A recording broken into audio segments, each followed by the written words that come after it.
सबसे पहले जब रेल किराए की आपने बात की तो चाहे वो मध्य प्रदेश सरकार हो, चाहे वो महाराष्ट्र सरकार हो, किसी भी पार्टी के शासित राज्य हो, इसीलिए मैंने 2-3 राज्यों का जिक्र किया। मजदूर जब अपने घर पर पहुंचे, हमारे सहयोगी गए, माइक लगाया, पूछा कैसे आए, बस से आए या ट्रेन से आए, कितना किराया लगा, टिकट दिखाया, बोला हमने 550, 650 किराया दिया। तमाम राज्य किराया ले रहे थे। अब इन मजदूरों की स्थिति ऐसी थी, उनको तो पता नहीं था कि वहां जाएंगे तो हमें 1000 रुपया मिलेगा, मुश्किल से गए। रेलवे को लेकर कई आरोप लगे कि कई जगहों पर उनको खाना नहीं मिल रहा है। जिस सुप्रीम कोर्ट के हलफनामे का आपने जिक्र किया सर, उसी में सुप्रीम कोर्ट ने फिर 28 मई को लिखा कि रेलवे इनको खाना दे, उस पर खाना जरूरी है। 4-4 दिन जा रहे हैं। कई जगह पर बहुत ज्यादा तापमान होने की वजह से रेल को अपना रूट तक बदलना पड़ा, ऐसी परिस्थितियां आई। क्या ये सब कुछ नियंत्रित किया जा सकता था ताकि इस तरह की त्रासदी जो कई लोगों को झेलनी पड़ी, कई मजदूरों को? पहले आप समझ लीजिए कि एक ही रूट पर हर रोज जिस रूट, मानो महाराष्ट्र से प्रयागराज, मुंबई से प्रयागराज, उस रूट पर 13 ट्रेनें चलती थी, इसकी जगह 70 ट्रेनें चल रही।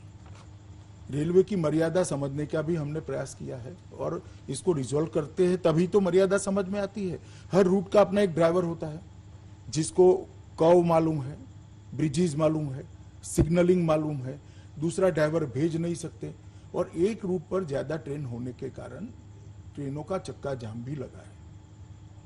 अब एक बार आप ट्रेनें कम चलाते हैं तो लोग पैदल निकल पड़ते हैं, ट्रेनें ज्यादा चलाते हैं तो रूट्स कम, मतलब ट्रैक कम है, क्योंकि जाने वाले लगभग 40 जिलों में जा रहे थे। बिहार, महाराष्ट्र, उड़ीसा, बंगाल ने तो ट्रेनें ली भी नहीं।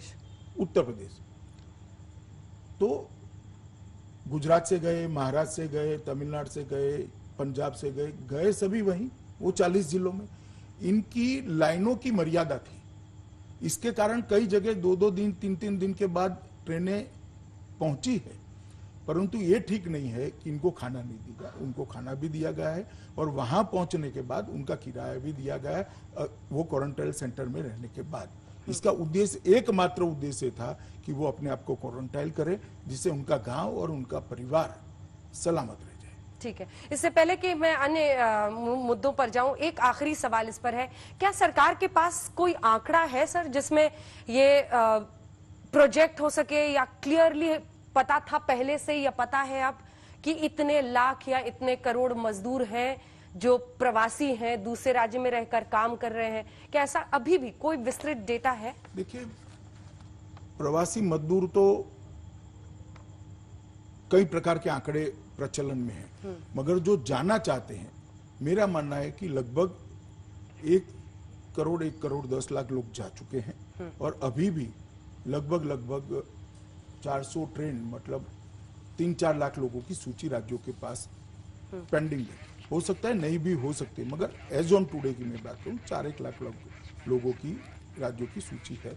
ज्यादातर बंगाल की है, क्योंकि वो थोड़ी ट्रेनें ले रही है ममता दीदी, एक साथ नहीं ले रही है। तो ज्यादातर अब बंगाल और थोड़ा उड़ीसा, क्योंकि वहां चक्रवात के कारण उन्होंने ट्रेनें, गंजाम जिले का ही ज्यादातर प्रवासी मजदूर है और वहां पर चक्रवात का खतरा होने के कारण उन्होंने कुछ दिन प्रक्रिया को रोका था।